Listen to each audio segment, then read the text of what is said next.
बच्चों ये question CBSE में 2025 में पूछा गया था बेसिक मैथ में।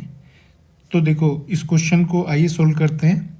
देखिए क्वेश्चन में क्या बोला गया है, 3 coins आर टोस्ट टुगेदर। तो 3 कॉइन को हमने एक साथ टोस्ट किया है। The probability that at least one head comes up is. तो हमें इस इवेंट की प्रोबेबिलिटी फाइंड करनी है, गेटिंग एटलीस्ट वन हेड। ठीक है, तो आइए इसको शुरू करते हैं। तो देखिए बच्चों, जब हम 3 कॉइन को टोस्ट करते हैं तो number of all possible outcome कितने बनते हैं। देखिए समझिए इसको। देखिए जब हम 3 कॉइन को टोस्ट करते हैं, number of all possible outcomes, number of all possible outcome कितने बनते हैं, 2 की पावर 3। अगर हम 4 कॉइन को एक साथ टोस्ट करेंगे तो 2 की पावर 4 बनेंगे। अगर हम 2 कॉइन को टोस्ट करेंगे तो 2 की पावर 2 बनेंगे। तो देखिए number of all possible outcomes कितने होंगे, यहाँ पर 3 कॉइन को हमने एक साथ टोस्ट किया तो 2 की पावर 3। तो 2 की पावर 3 कितना होगा, देखिए बच्चों 2 की पावर 3 होता है 8। ठीक है, तो देखिए जब हम 3 कॉइन को एक साथ टोस्ट करते हैं तो number of all possible outcome कितने होते हैं, 8। अब इन 8 पॉसिबल आउटकम को हम कैसे लिखेंगे वो हमें समझना है। तो देखिए, तो इसका हम सैंपल स्पेस बनाएंगे। तो देखो सैंपल स्पेस कैसे बनाएंगे, ध्यान से समझिए। सैंपल स्पेस,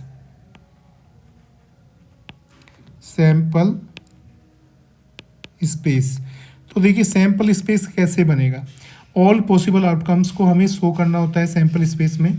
तो ये जो 8 पॉसिबल आउटकम्स हैं इनको लिखेंगे कैसे हम।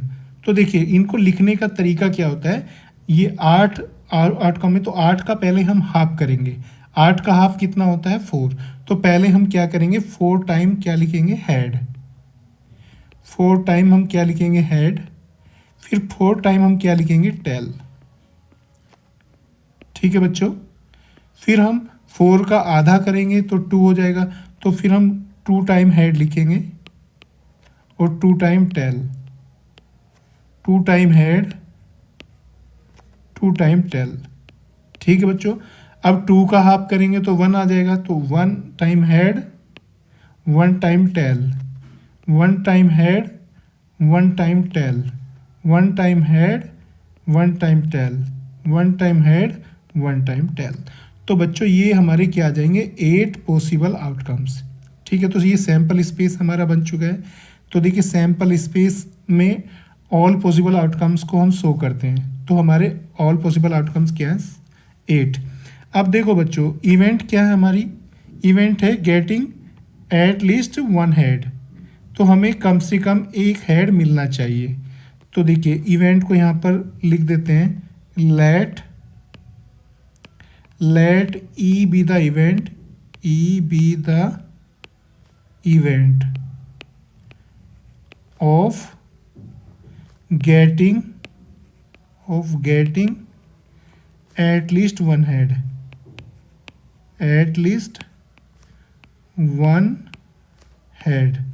तो देखो बच्चों ये हमारी क्या है, इवेंट है जिसकी हमें प्रोबेबिलिटी फाइंड करनी है। ठीक है बच्चों, तो इस इवेंट ई की प्रोबेबिलिटी हमें फाइंड करनी है। ये इवेंट ई क्या है, getting at least one head. तो देखो ये जो हमारे पास 8 पॉसिबल आउटकम है, अब इन 8 पॉसिबल आउटकम में से हमें फेवरेबल आउटकम को सिलेक्ट करना है। फेवरेबल आउटकम क्या होंगे, जिनमें एट लीस्ट वन हेड होगा। ठीक है, एट लीस्ट वन हेड का मतलब कम से कम एक हेड होना जरूरी है। एक से अगर ज़्यादा हैं तो वो भी हम क्या करेंगे, एक्सेप्ट करेंगे। तो देखो ये जो फर्स्ट आउटकम है इसमें एटलीस्ट वन हेड है ना, 3 हेड है, तो ये हमारा क्या होगा, फेवरेबल आउटकम।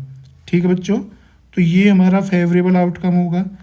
सेकंड भी फेवरेबल आउटकम होगा क्योंकि इसमें भी 2 हेड हैं और हमें तो एटलीस्ट वन हेड चाहिए।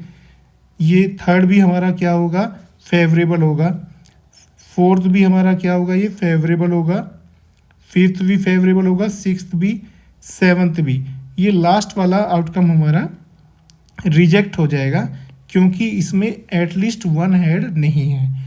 हमें कम से कम एक हेड जरूर चाहिए, तो इसमें कोई भी हेड नहीं है, तो ये हमारे रिजेक्ट हो जाएगा।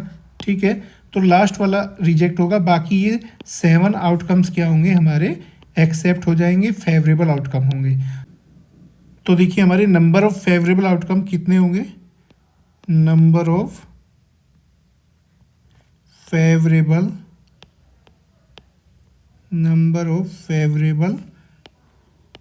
आउटकम्स। देखिए बच्चों, तो नंबर ऑफ फेवरेबल आउटकम हमारे कितने होंगे 7, ठीक बच्चों, और ऑल पॉसिबल आउटकम कितने हैं 8, ठीक है। अब देखिए बच्चों, प्रोबेबिलिटी का फॉर्मूला क्या होता है वो समझते हैं। प्रोबेबिलिटी का फॉर्मूला क्या होता है, देखिए बच्चों, प्रोबेबिलिटी को P से रिप्रेजेंट करते हैं। प्रोबेबिलिटी ऑफ इवेंट E, देखिए इस ब्रैकेट के अंदर हम इवेंट को रखते हैं। इवेंट क्या है हमारी E। Probability of event E is equal to, देखिए ऊपर लिखते हैं number of favourable outcome, number of favourable outcomes, और नीचे क्या लिखते हैं बच्चों, number of all possible outcomes, number of all possible outcomes, ठीक है बच्चों। तो देखिए बच्चों, हमने जो यहाँ पर इस क्वेश्चन में एक्सपेरिमेंट किया था जिसमें हमने 3 कॉइन्स को टॉस किया था, उस एक्सपेरिमेंट के number of all possible outcomes कितने हैं 8, तो नीचे क्या आ जाएगा 8। अब इन 8 पॉसिबल आउटकम में से इवेंट के फेवर में कितने हैं 7, तो 7/8 क्या आ जाएगी बच्चों, प्रोबेबिलिटी, किसकी प्रोबेबिलिटी, इवेंट E की प्रोबेबिलिटी, और इवेंट E क्या है, गेटिंग एटलीस्ट 1 हेड, तो ये हमारा आंसर आ जाएगा 7/8, ठीक बच्चों। तो देखिए ऑप्शन नंबर बी इसका क्या होगा करेक्ट।